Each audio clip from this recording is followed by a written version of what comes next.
Olá, pessoal, sejam bem-vindos a mais um podcast da Center Físio e o assunto de hoje é lipoescultura. E nós estamos aqui com o Dr. Kleber Vieira, cirurgião plástico, para falar com a gente sobre esse assunto que é tão bacana e que todas as pessoas, principalmente mulheres, né, doutor, Isso. acabam aí tendo esse desejo de ter o corpo escultural. Fala para a gente um pouquinho sobre essa lipoescultura, como que acontece, todo o processo pré-operatório. Fala pra gente sobre isso. Bom, a lipoescultura é a cirurgia do contorno corporal. O próprio nome fala escultura, então nós vamos esculpir um corpo. É o ato de lipoaspirar. Então eu quero aspirar gordura de uma localidade, uma região, e enxertar em outro local. Então é a lipoenxertia. O que se mais procura hoje é a lipoenxertia na região glútea, no bumbum, valorizar o bumbum da paciente. E essa gordura a gente pode trabalhar e enxertar em várias áreas. Podemos enxertar no bumbum, nas mamas. Às vezes eu tenho alguma depressão, alguma deformação no corpo que eu quero melhorar. Então a gordura, ela é biológica. Então qualquer organismo vai aceitar ela, do seu corpo vai aceitar essa gordura. Então é o ato de lipoaspirar e lipoenxertar. Então por isso a gente fala lipoescultura. E aí, na mídia, vem as definições de lipoescultura, quais os tipos de lipoescultura. Então, hoje em dia, a gente pode falar que temos lipoaspiração clássica, as lipos de definição, lipo HD, lipo LAD. Muda é a nomenclatura, lipo HD High Definition, lipo LAD, lipo de alta definição. E aí, a lipo de alta definição, a gente tem que selecionar o paciente. Não é o paciente que escolhe que quer fazer essa cirurgia. Então, ele tem que ter indicação. Pacientes que estão acima do peso não têm indicação de uma lipo de alta definição.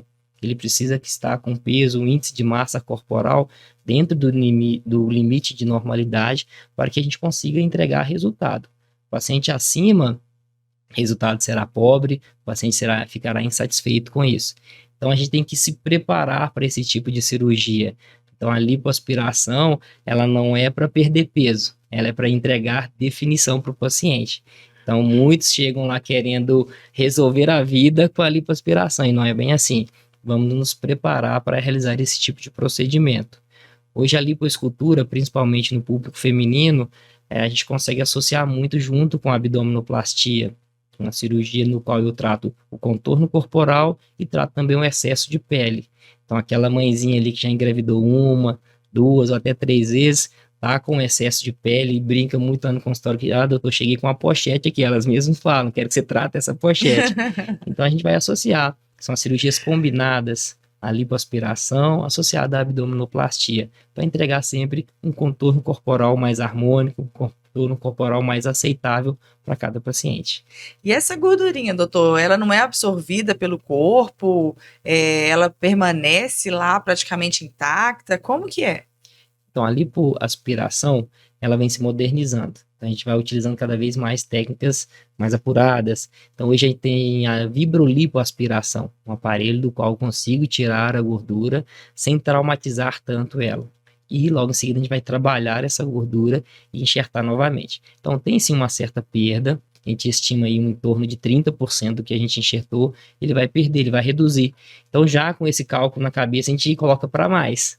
Né? Então, se eu sei que vai reduzir um pouquinho, eu coloco para mais, para que o paciente fique satisfeito com o que foi realizado. Mas nessa média, até 30%.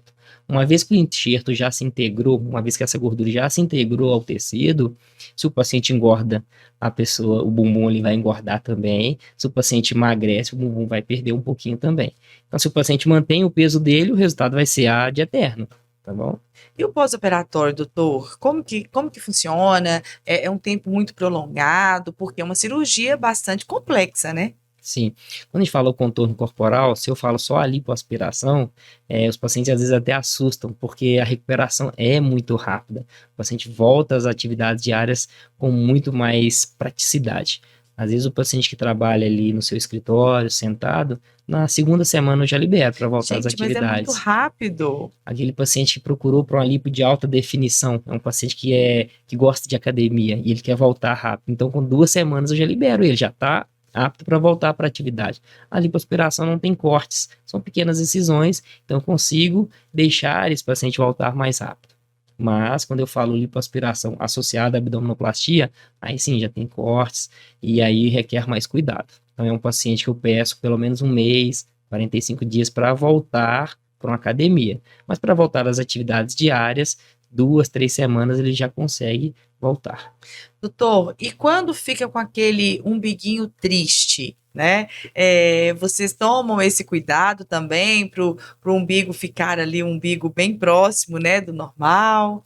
Sim, a gente quer cada vez mais o umbigo mais harmônico, que ele fique sorrindo, né? Então, durante a cirurgia, a gente pode utilizar técnicas de fios de sustentação para deixar esse umbigo mais bonitinho, mais bem posicionado, quando eu estou falando só na lipoescultura. Se eu já penso na abdominoplastia, ele já vai ser tratado durante a cirurgia, porque a gente vai ter o cortezinho do umbigo, vai refazer o umbigo.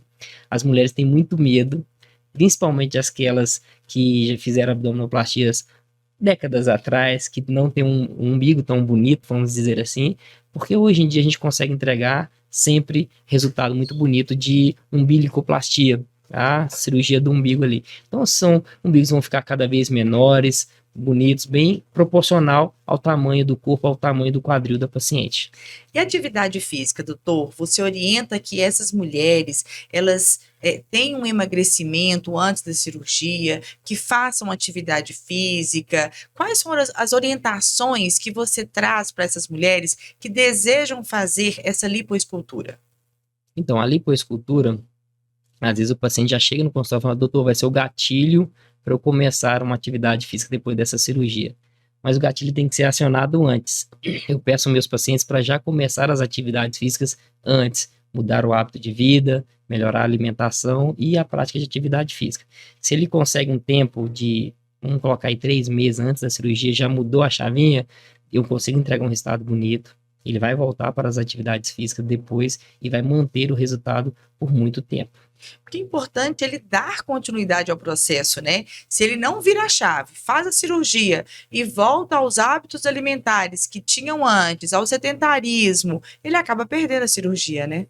Exato. Esse termo perder a cirurgia não é mito. Se o paciente faz isso que você falou aí, sedentarismo, hábito de vida não muda, ele pode sim perder a cirurgia, perder no sentido de ganhar peso novamente.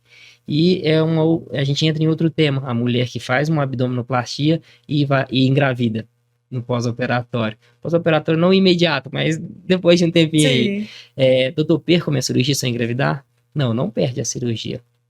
Se a paciente ela engravidou com peso ideal e ela faz um acompanhamento nutricional, depois da gestação, se ela volta para o acompanhamento nutricional e volta à prática de atividades físicas precocemente, o corpo vai responder, ela vai ter o resultado da cirurgia dela muito bonito. E a cirurgia, ela é um detalhe muito importante, mas se não tiver a mudança de hábito, a mudança comportamental, ela pode ser perdida aí nesse processo, né, depois da cirurgia, né? Então, eu falo, é igual você mesmo disse, é importante virar a chavinha antes da cirurgia, entender esse processo, porque a mudança ela é gradativa, né? Eu falo que a cirurgia plástica é quase que o recheio do bolo ali, né? Sim. Não adianta você chegar e colocar um recheio, colocar uma cobertura no bolo ali e tiver com a massa estragada, né? Então, realmente tem que ter um cuidado, um preparo antes da cirurgia, né, doutor? Exato. Esse preparo ele é essencial. E quando a gente fala em pós-operatório, as clínicas que na nossa equipe tem equipe de fisioterapia, equipe de enfermagem, as clínicas que vão conduzir seu pós-operatório depois é essencial. O pós-operatório é tão importante quanto. O paciente que faz uma cirurgia, que tem uma cirurgia muito bem sucedida, se faz um pós-operatório mal sucedido, ele pode perder a cirurgia ali também. Então tem que estar sempre muito linkado, tudo casado. Uma cirurgia bem sucedida, um pós-operatório bem conduzido. Quais são as contraindicações para esse tipo de procedimento? A contraindicação, eu sempre brinco com meus pacientes. Se ele chegou para mim e falou que é fumante, eu já prefiro não operar. Então, o tabagismo, o cigarro, seria quase que uma contraindicação absoluta. É claro que tem pacientes que são fumantes e que realmente falam que não vai parar, mas que consegue ficar ali 2 meses antes da cirurgia. Eu acho difícil, mas se ele vem assim num termo de que parou realmente de fumar, 2 meses seria o essencial para a gente conduzir um pós-operatório com mais segurança. Cardíaco, hipertenso, diabético, pode fazer cirurgia plástica tranquilamente?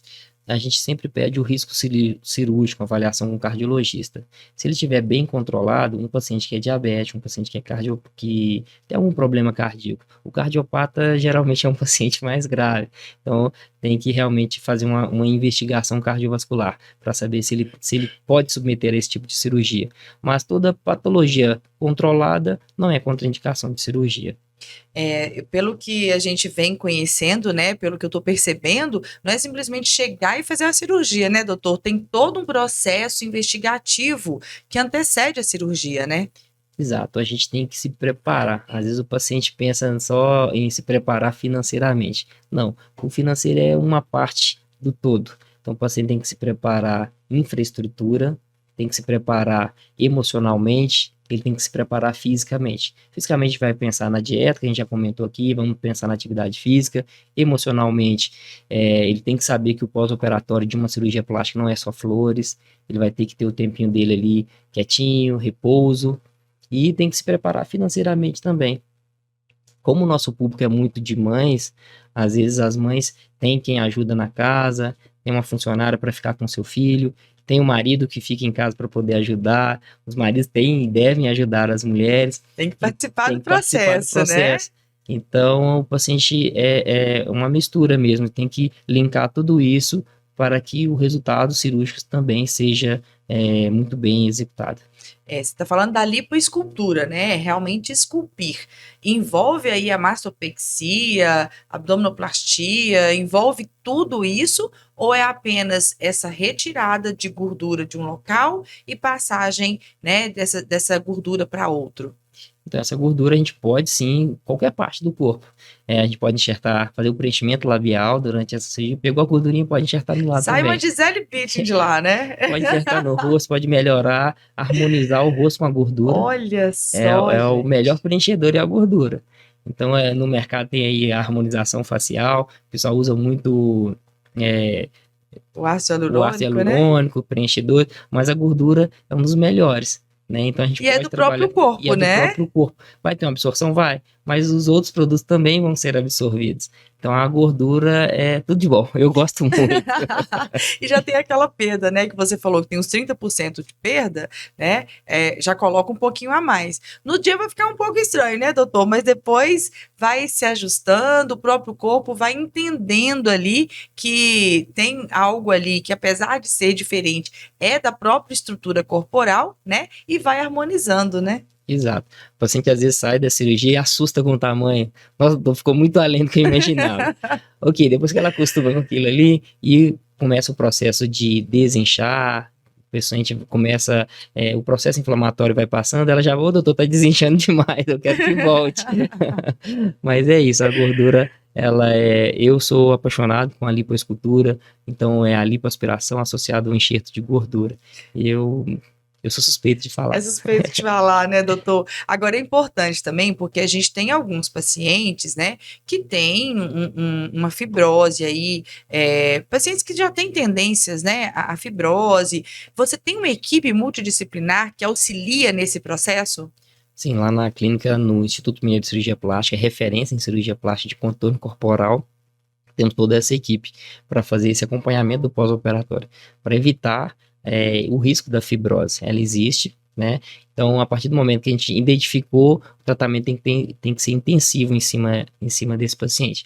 Aumentar um termo que ficou vulgarmente conhecido como drenagem linfática. Uma liberação tecidual tem que ser feita por um profissional qualificado, tem que ter uma avaliação de um fisioterapeuta. Pode depois fazer uma massagem com o massoterapeuta? Pode também, é claro que sim, mas tem que fazer uma avaliação com o fisioterapeuta, eu, médico, vou conduzir e vamos com essa equipe multidisciplinar tratar todo esse paciente.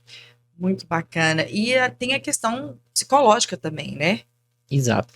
A gente tem lá no serviço também uma psicóloga, doutora Bruna, que faz o acompanhamento desses pacientes, porque a gente tem que entender que a cirurgia plástica, o paciente pode ter dimorfismo corporal, o paciente tem um formato de corpo e ele enxerga outro, então a gente tem que entender isso. Cirurgia plástica é cheia de pacientes que têm esse tipo de transtorno, e nós temos o dever de identificar e conduzir para o profissional qualificado tratar antes da cirurgia. Bacana. Então, há toda uma estrutura por trás, né? Há um processo preparatório para a cirurgia. O ato cirúrgico não precisa nem falar, né? Porque a equipe de vocês é realmente uma equipe fantástica. A gente vê como que vocês trabalham em harmonia, né, entre vocês, e o pós-operatório, então, tem todo esse acolhimento, né, onde tem um cuidado psicológico, um cuidado físico aí, né, do fisioterapeuta, e as consultas, né, que postergam aí por um bom tempo, né, doutor? Exato. Depois que o paciente passa pela consulta, a gente brinca que ele tem pelo menos umas 10 avaliações lá com a gente. Então, ele tem a consulta inicial, ele tem uma consulta pré-operatória, tem a consulta do retorno imediato, a gente faz, ele tem uma avaliação com a enfermeira que vai na casa do paciente. Olha Nós só. temos todo esse diferencial de acolhimento, de atendimento. Então, o paciente recebeu alta, foi para casa, a minha enfermeira vai no dia seguinte para ver como que ela está, se está tudo bem, explicar quem vai ajudar a cuidar desse paciente em casa, e depois tem as consultas com a gente lá no consultório. 7 dias, 14, 21, um mês, 2, 4, às vezes até 6 meses, para a gente dar alta nesse paciente depois que a gente realmente entregou o que ele veio procurar. É uma conexão muito forte, né? Que acaba Muito se forte. criando aí, né? Os pacientes acabam virando amigos da gente. Ai, que Quando você fala legal. que tá de alta, eu falo, não, doutor, tem mais alguma coisinha, quero fazer mais alguma coisa. Então, às vezes eu falo assim, não quero alta, deixa a minha ficha aqui, porque eu ainda vou voltar para fazer mais coisas. Muito bacana, gente. Nós conversamos aqui com o Dr. Kleber Vieira, que trouxe informações muito bacanas, né, sobre a lipoescultura. E se você deseja, né, fazer a lipoescultura, é só entrar em contato. Nós vamos deixar o link aqui, tá, para que vocês possam ter acesso, viu? E agradecê-lo, Dr. Kleber Vieira, né, por estar aqui com a gente, trazendo informações tão bacanas. Muito obrigado. Gente, se você, né, deseja aí informação sobre saúde, acompanhe sempre o podcast da Centerfísio, um podcast que tem o intuito de levar informação sobre saúde até você. Divulgue esse podcast para amigos, familiares, se inscrevam, acione o sininho aí para que você possa ser avisado sempre que tiver, né, novos podcasts. E aproveite, mande as suas dúvidas, mande perguntas, e é um prazer ter você aqui conosco. Aproveite e entre também nas nossas redes sociais. No Instagram é Centerfísio Clinic. Vai ser um prazer ter você com a gente. Muito obrigada.